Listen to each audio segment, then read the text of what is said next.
à igreja de Deus que está em Corinto. Olha só. Aos santificados em Cristo Jesus. Veja que essa é a posição da igreja. Chamados santos. Com todos os que em todo lugar invocam o nome de nosso Senhor Jesus Cristo. Senhor deles e nosso. Maravilha, né? Glória a Deus. Hoje, então, vamos falar da santidade e da santificação no tempo da graça. Porque também existe o conceito da lei e o conceito da graça. São dois conceitos, né? A pessoa buscar a santificação antes, no tempo da lei, né, no caso, antes da graça, era por meio das obras da lei. Né? Então, a pessoa se santificar era sinônimo de ela ser o mais perfeita possível diante da lei. Né? A mais rigorosa possível ali nos cumprimentos da lei. Isso era buscar a santidade, era cumprir as ordenanças, os mandamentos gravados com letras em pedras, como diz o apóstolo Paulo, né? E todo aquele cerimonialismo. Então, ser santo ou buscar ser santo tinha esse sentido, né? Então, a pessoa tinha que ser santa diante dos homens e diante de Deus por meio da lei, das obras da lei, e também por meio dos sacrifícios, né, que os sacerdotes ofereciam. O sumo sacerdote oferecia um sacrifício anual pelos pecados no Santo dos Santos, né? Então tudo isso era uma tentativa de se estar santo diante de Deus, entende? Só que o que era feito na lei, nós sabemos hoje pela revelação da graça, que era uma sombra, ou seja, não era o bem real, como diz a palavra, né? Não era a realidade. A realidade é Cristo. A realidade foi o que Cristo fez no Calvário. Aí sim foi a realidade. Antes era uma sombra. O que nós entendemos com isso? Que na verdade aqueles sacrifícios, né? Aquelas ordenanças, aquela santidade, entre aspas, buscada por meio da lei, na verdade era tudo simbólico. Aquilo não trazia santidade de fato e de verdade, porque era sombra. Quem trouxe a santidade de fato e de verdade foi Jesus. Ao cumprir a lei, como eu acabei de falar, derramar o sangue dele de Cordeiro de Deus, né? Através do sangue do Cordeiro de Deus, então, toda a humanidade e a criação foram reconciliados, né? Então, de fato, o pecado foi tornado obsoleto. Quando a palavra diz em Hebreus 9:26, diz lá que o Senhor, pelo seu sacrifício, aniquilou o pecado. O aniquilar, no grego é ateteses, né? Significa que o pecado foi tornado sem efeito, obsoleto, né? Então ele não tem mais poder de condenação, né? O pecado, que no caso hoje seriam as obras da carne, né? Você praticar obras más, também podemos chamar de pecado no sentido original da palavra, porque pecado significa errar o alvo, né? Então se você faz uma obra da carne, obviamente você está errando o alvo, né? Então, no sentido literal, o pecado é a obra da carne, é o mal. Se você pratica hoje, você vai ter consequências nesta vida, obviamente. Porque as nossas práticas, sejam boas ou más, elas são sementes que plantamos. E aí você colhe nesta vida o que você planta, né? Muito bem. Agora, em termos de condenação eterna, o pecado não tem, a obra má não tem poder de condenar o Filho de Deus. Por quê? Porque o Senhor morreu pelos filhos dele. Ele derramou o sangue dele pelos eleitos de todos os tempos. Vocês entendem esse ponto? Então todos nós estamos cobertos pelo que Jesus fez na cruz do Calvário e ao ressuscitar. Todos os filhos dele. A palavra diz que o Senhor derramou o sangue dele por muitos, né? Esses muitos são todos os filhos de Deus. Todos os eleitos, predestinados para serem filhos de Deus. Todos esses estão incluídos nesse sentido de muitos. Eu vou derramar, né? Quando Jesus fez a última cerimônia da Páscoa, né? Então ele, simbolizando, levantou o cálice e disse: olha, isto é o meu sangue, que eu vou derramar por muitos. Né? Ou seja, por todos aqueles a quem Deus elegeu. Então nós estamos cobertos por esse mover, né? por essa aniquilação do pecado. Então a obra má, o pecado, a obra da carne, não tem poder de trazer condenação. Entende? Então, Cristiano, então quer dizer que eu posso fazer uma obra má e não vou ter condenação. Condenação eterna, não. Agora, você vai colher as consequências na sua vida das obras más. E aquilo que eu sempre digo, o Filho de Deus, ele não tem o prazer no mal. Entende? Em fazer o mal. Uma coisa é você eventualmente praticar uma obra má por impulsos da carne. Isso pode acontecer, ninguém está livre disso. Outra coisa é você ter o prazer em fazer o mal. Você ter o prazer de, por exemplo, prejudicar alguém, ter o prazer de fazer uma maldade com uma pessoa, né? Um prazer de roubar, um prazer de ser desonesto, um prazer de... Enfim, né? Eu não preciso explicar o que é o mal aqui. Todos nós sabemos o que é bom e o que é mal, né? Então a pessoa ter prazer nisso é outra coisa. Quem tem prazer no mal é a má semente, porque a raiz dela é má. Agora, o Filho de Deus não. Ele até tem um aspecto negativo em si, nós temos, que é a carne, mas a nossa raiz é boa, porque nós somos boa semente. Então, nós não temos o prazer no mal. Pelo contrário, Paulo disse assim, ó, no meu espírito, no meu interior, eu tenho prazer em servir a Deus. Então, existe a obra da carne, né, que é o desejo dessa natureza material, e existe o prazer em servir a Deus, em ser guiado pelo Espírito, né?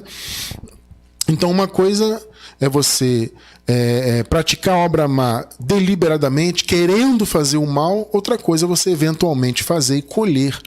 O Filho de Deus, ele não quer isso, ele vai sempre lutar contra isso. E no estudo de hoje nós estamos tratando justamente disso. O que é então a santidade e a santificação? O que é isso na graça, no tempo da graça? Já que na lei era cumprir aqueles mandamentos, né? Cumprir cerimônias, viver debaixo da lei, etc, etc. Mas a lei teve seu fim. O fim da lei foi Cristo. Nós vivemos no tempo da graça. E agora, o que é santificação e santidade? Vamos tratar hoje. Então Paulo disse aqui, ó, a igreja de Deus que está em Corinto, aos santificados em Cristo Jesus. Veja como Paulo trata a igreja. Igreja, vocês são santificados, chamados santos. Olha só. Segundo a doutrina católica, os santos são pessoas específicas, né? Que morreram e que passaram por um processo de beatificação, etc., até alcançarem, né, o status de santos. Só que aqui na Bíblia, veja bem, por isso que aqui nós seguimos a Bíblia, tá? Nós não seguimos tradições de homens. Sabemos que a Igreja Católica, além da Bíblia, a Igreja Católica também tem a tradição deles, né? E na visão deles a tradição tem o mesmo peso da Bíblia em termos de doutrina, tá? Nós não seguimos doutrinas de homens, seguimos a palavra. Na palavra diz que a igreja, os filhos de Deus é que são os santos. Todos nós. Entende? Então, a igreja de Deus que está em Corinto, né, aos santificados em Cristo Jesus, chamados santos. É a nossa posição. Nós somos santos diante de Deus, porque a graça já estabeleceu isso. Diferentemente do que acontecia antes. Na época da lei, ninguém era santo diante de Deus. Como eu disse, a santificação ali por meio da lei era simbólica. A palavra diz que o sangue de touros e de bodes não podia retirar os pecados. Se o sangue dos animais não podiam retirar os pecados, então não tinha valor nenhum. Ou seja, apenas um valor simbólico. Era um valor de algo que apontava para o que Jesus faria pelo seu povo. Mas não tinha nenhum efeito efetivo de santificação. Né? Então, abençoados, nós, para explicar a questão da santidade e da santificação, no tempo da graça, eu particularmente uso um expediente metafórico de dois tipos de santidade, né? A santidade vertical e horizontal. Isso é uma metáfora, tá? É apenas uma forma de tentar explicar isso, tá bom? Irmão Cristiano, o que seria a santidade vertical? É a santidade diante de Deus. Vertical porque é de cima para baixo. É uma metáfora, né? Apontando para o alto, né? Então, essa santidade, essa santificação vertical, ou seja, diante de Deus, ela já é uma realidade. No tempo da graça, nós já somos santos diante de Deus, independentemente de qualquer circunstância terrena. Deus olha para você sob o prisma do que Cristo fez pelo seu povo, entende? Então ele olha para nós e nos vê santos para sempre. Essa é a santidade ou a santificação, né? Que eu chamo de vertical, ou seja, de nós para com Deus. Como que Deus nos vê, irmão Cristiano? Ele nos vê pela carne? Não. Se Deus nos olhasse pela carne, ele só veria realmente pecados, obras más, desejos maus. Só que o Senhor não conhece a ninguém segundo a carne. A própria palavra ensina, né? Em 2 Coríntios, capítulo 5, verso 16, a ninguém conhecemos segundo a carne. O próprio Deus não conhece ninguém segundo a carne. Por quê? Porque Jesus matou a carne já. Quando você nasceu, quando eu nasci neste mundo, nós já nascemos com a nossa carne morta para Deus. Por quê? Porque ela morreu lá na cruz. Em Romanos capítulo 6, no versículo 6, diz que o Senhor desfez o velho homem.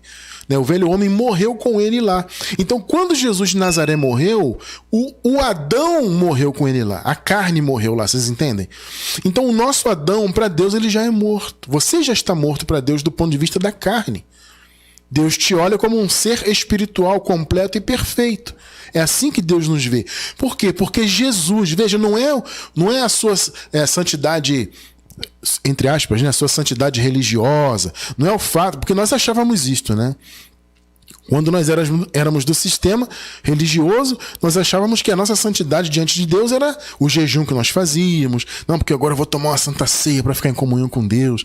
Aí tomava aquela ceia, aquela cerimônia, achava que estava em comunhão. Aí depois ia para o monte buscar Deus e passava um óleo na cabeça e fazia a campanha de Israel, isso e aquilo. E achava que isso é que me santificava. Eu achava que Deus me olhava como um santo dele através dessas obras.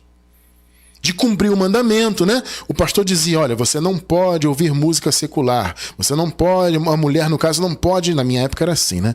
Mulher não pode usar calça comprida. Calça comprida é uma roupa masculina, se você usa calça comprida, você está em desacordo. Esses usos e costumes, né, que são bobagens tremendas, mas havia muito isso. Hoje ainda há, mas hoje há um pouco menos. Né? Aos poucos esse tipo de prática vai caindo por terra, mas ainda existe bastante, né? Só que na época que eu era pentecostal, isso era ainda mais exacerbado. Então, você tem que... Mulher não pode usar calça, não pode usar brinco, não pode passar batom, o homem não pode jogar futebol, não pode usar bermuda. Eu não podia usar bermuda nem short, era só calça comprida, né?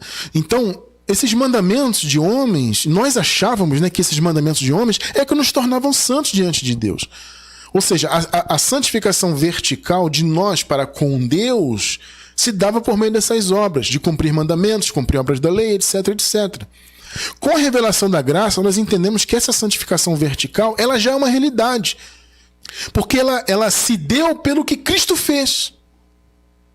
Não é pelo que eu faço ou deixo de fazer. Não é pela obra da lei, pelo jejum, pela Páscoa, por aquilo que eu sou santo diante de Deus. Você, nós somos santos diante de Deus pelo que Cristo fez por nós. Então é uma santificação vertical já realizada. Então, irmão Cristiano, eu posso me considerar santo? Sim, porque você já foi, aliás, você já nasceu santificado, né?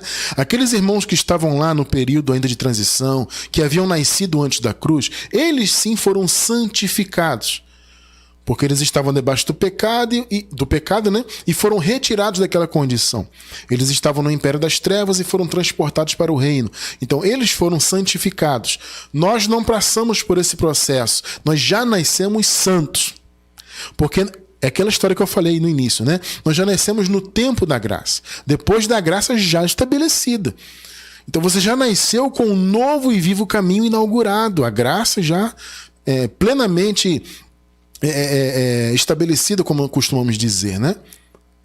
Então, meus amados, quando vocês nasceram nesse mundo, diante de Deus, vocês já nasceram santos. Veja, vamos ver aqui, a santidade eterna, é para sempre. Diante de Deus, vamos confirmar que essa santidade ela nos foi dada já por meio do que Jesus fez. Vamos ler Hebreus capítulo 10, versículos 9 e 10. Eu vou ler a Nova Versão Internacional. 9. Então acrescentou. Aqui é uma frase atribuída a Jesus, né? Aqui Jesus... É Jesus dizendo essa frase aqui, né?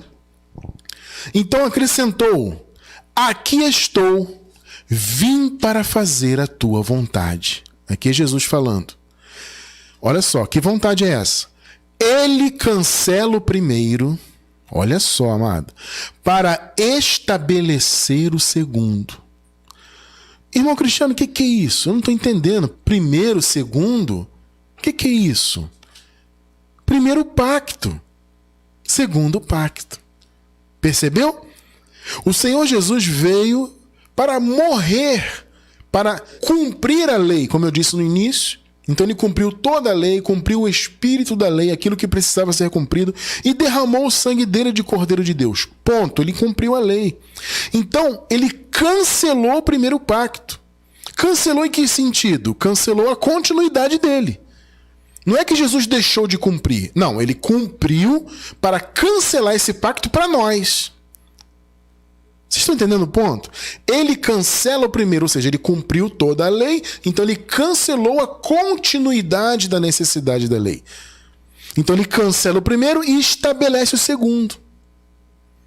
Você está no segundo pacto e eterno, que é o pacto da graça, para sempre. Percebeu? 10.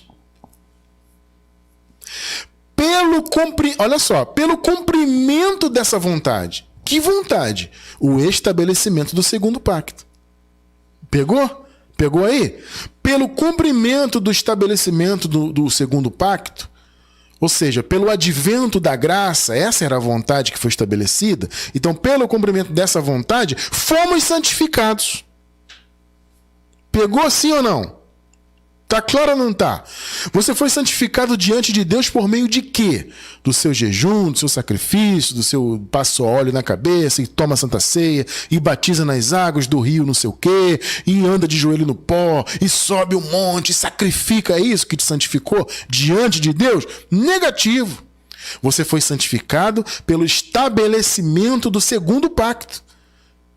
Entende? O Senhor cancelou o primeiro, que era um pacto de condenação. O Paulo disse que a lei é um ministério de morte, de condenação, né? Então ele cancelou o pacto de morte, de condenação e estabeleceu o segundo, que é o pacto da graça. Então, pelo cumprimento dessa vontade, ou seja, do estabelecimento do segundo pacto, nós fomos santificados por meio do sacrifício do corpo de Jesus Cristo. Não é por jejuns, por montes, por Santa Ceia, por vestir esse tipo de roupa ou aquele tipo de roupa. Não é isso. Foi pelo corpo de Jesus oferecido quantas vezes? Me responde aí, quantas vezes? Uma vez por todas. Então o que Jesus fez foi uma vez por todas. Então ele nos santificou uma vez por todas. Então aqueles que estavam lá no período de transição, que haviam nascido ainda debaixo do pecado, que não é o nosso caso, tá? Aqueles irmãos lá da igreja chamada primitiva, os primeiros irmãos da fé cristã, eles nasceram ainda debaixo do pecado antes da cruz. Então eles foram santificados, eles passaram pelo processo de santificação. Nós já nascemos santos, porque já nascemos com a obra toda consumada, por meio do sacrifício de Jesus. Então você nasceu santo nesse mundo por meio do sacrifício de Jesus. Então, irmão Cristiano, quer dizer que os anos que eu passei jejuando e pagando preço e tomando ceia, aquilo não serviu para nada? Não serviu para nada. Não do ponto de vista de Deus, né? Serviu talvez para você sentir satisfação carnal, né? Porque cumprir obras da lei satisfaz a carne, né? A carne é que gosta, né, de mostrar santidade, de tal, eu cumpri, eu fiz jejum. Isso dá uma satisfação, mas é carnal, na verdade, né? Então serviu para isso. Enquanto nós estávamos lá em obras de lei, né, essas obras que eles dizem que são da graça, mas são obras da lei disfarçadas de obras da graça, a nossa carne é que tinha satisfação em cumprir aquilo ali. Agora, diante de Deus, aquilo não tinha valor nenhum. Porque a santificação já havia sido dada por meio do sacrifício de Jesus. Você acabou de ler comigo, amado. Eu não estou inventando nada aqui. As pessoas têm mania de me apontar, né, me acusar aí pela internet afora. Ah, esse Cristiano França é um desses caras aí da graça que fica inventando doutrina. Esse cara inventou agora um evangelho só dele. Eu já ouvi isso. Eu inventei um evangelho meu. Como assim? Eu estou lendo na Bíblia. Ou a minha Bíblia é diferente aí do sistema? Não é. É a mesma Bíblia. Então está dizendo aqui o seguinte: pelo cumprimento da vontade de Deus que foi estabelecer o segundo pacto, vocês viram no contexto, é que nós fomos santificados. Por meio de quê? Do sacrifício de Jesus oferecido uma vez por todas. Ponto. Está escrito.